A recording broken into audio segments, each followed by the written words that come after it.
Un des enjeux majeurs de BEPS est l'alignement des règles d'imposition avec l'activité économique réelle des groupes.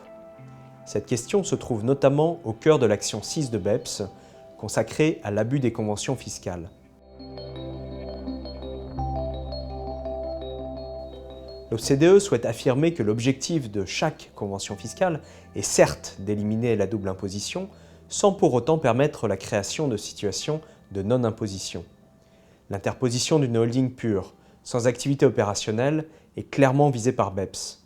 C'est le cas par exemple d'une société japonaise qui, pour investir en Bolivie, a créé une société holding pure en Suède pour bénéficier d'un taux réduit de retenue à la source sur les dividendes, le Japon n'ayant pas de convention fiscale avec la Bolivie, au contraire de la Suède. L'OCDE préconise deux mécanismes visant à limiter les recours abusifs aux traités. Il s'agit d'une part de la définition des bénéficiaires des traités, notion de limitation on benefit, et d'autre part de la qualification des transactions, notion de principal purpose test. En synthèse, les conventions ne seront ouvertes qu'à des acteurs ayant une activité réelle, s'insérant dans une chaîne économique rationnelle et pertinente. La mise en œuvre sera cependant longue et il se passera sans doute plusieurs années avant d'en voir les premiers effets. Afin d'accélérer cette mise en œuvre, les États pourront aussi rajouter dans leur droit interne des règles anti-abus fondées sur la substance économique des opérations intragroupes.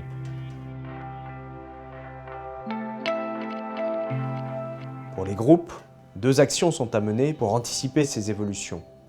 La première consiste à simplifier les organigrammes juridiques afin de faire disparaître les holdings purs.